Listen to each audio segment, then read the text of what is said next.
Bonjour à tous et bienvenue sur la chaîne Passion du Zéro.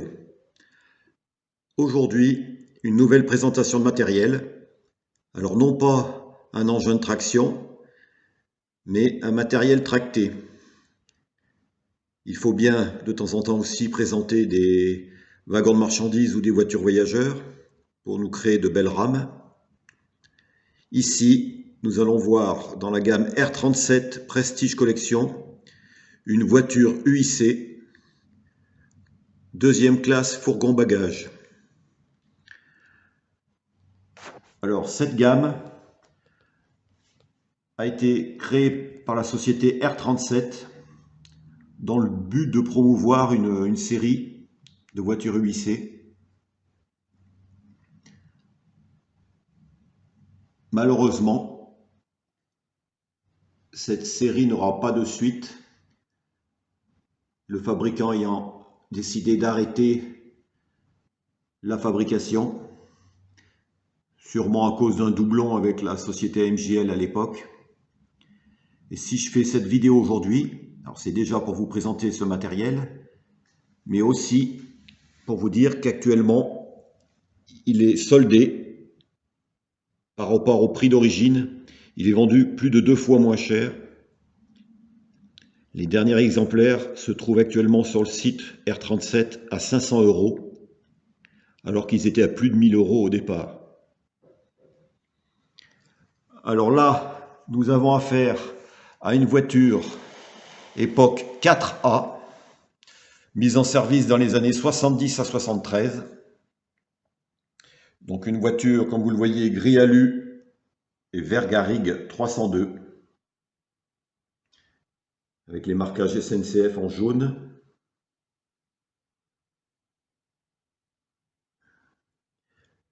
Constatez que les fenêtres du compartiment sont grillagées.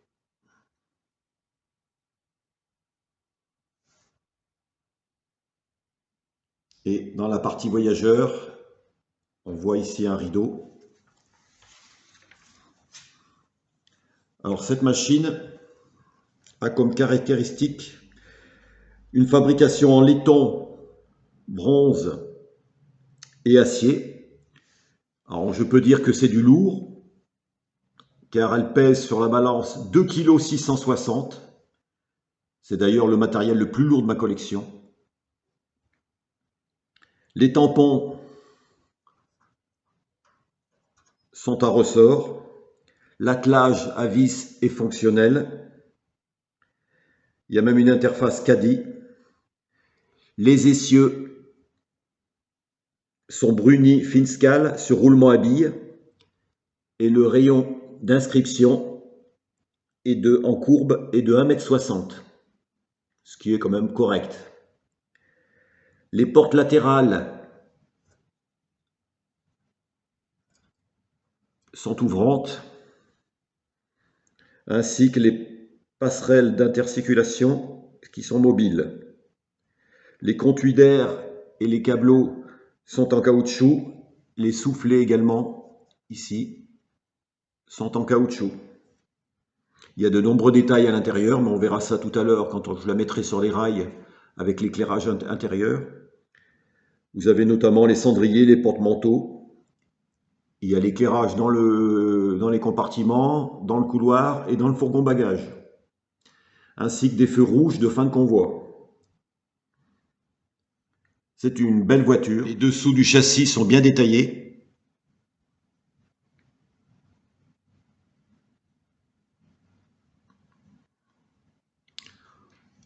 On n'en souhaite pas moins à l'échelle 0.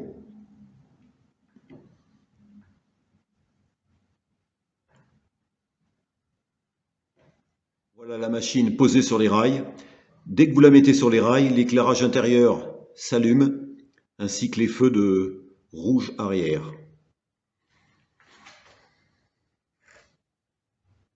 Je vous montre l'intercirculation.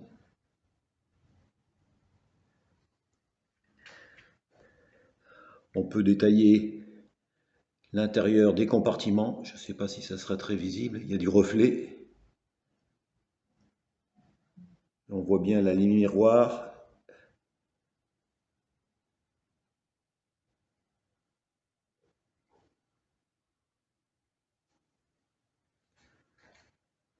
la partie compartiment, ainsi que l'éclairage arrière. Alors il y a un condensateur car l'éclairage reste allumé dans la voiture lorsqu'on l'enlève des rails ou que l'on coupe le courant.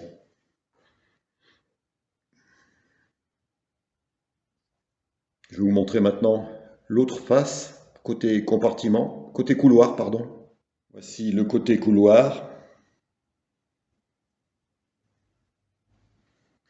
Le couloir côté compartiment bagage.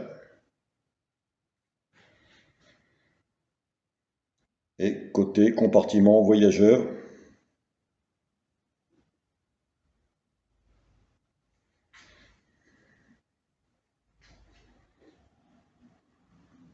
Vraiment une belle voiture.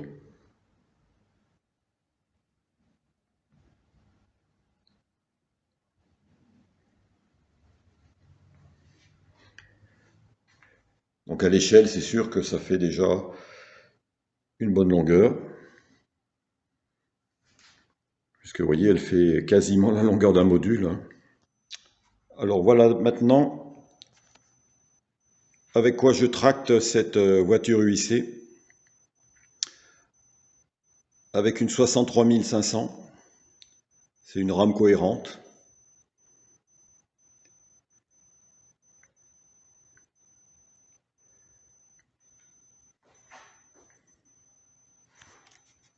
Donc on va faire un léger roulage parce que j'ai pas assez de place, bien sûr.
Alors avec cette machine, j'ai déjà tracté 2 voitures UIC sans problème.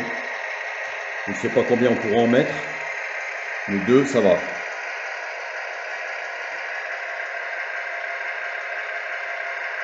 Donc la deuxième est une voiture UIC AMJL de deuxième classe que je vous présenterai ultérieurement. Et on la comparera avec la voiture R37 puisque les couleurs, vous verrez, sont quand même pas les mêmes. Ce qui est un peu dommage, même si dans la réalité, il se pouvait qu'on trouve des couleurs délavées par rapport à d'autres.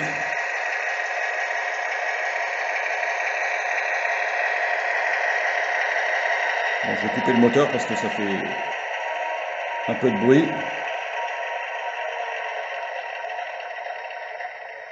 Donc vous voyez un ensemble, une machine, une voiture. Ben là, vous avez un ensemble qui fait à peu près, je dirais 65 plus 30. Vous voyez ce que ça donne? 95 cm, presque 1 mètre à l'échelle 0. Donc c'est pour cela qu'on ne peut pas faire de longs convois, c'est pas évident, à moins d'avoir un réseau de clubs ou autre. Et c'est aussi pour cela, et c'est dommage que R37 ait arrêté la fabrication de la série. Ils auraient peut-être pas dû commencer par un fourgon et commencer par une voiture de deuxième classe, ils en auraient peut-être plus vendu. Car un fourgon, on en achète un, on n'en achète pas deux. On ne va pas en mettre plus d'un dans une rame. C'est pour ça que c'est dommage. Enfin, c'est comme ça. En attendant, si vous avez envie d'une belle voiture, à un prix qui est vraiment soldé en ce moment, profitez-en. Vous ne le regretterez pas. Avec un excellent roulement sur roulement à billes, ce qui n'était pas le cas des voitures AMJL. Voilà ce qu'on peut dire sur cette voiture R37. Je vous dis à bientôt pour une prochaine présentation. Merci.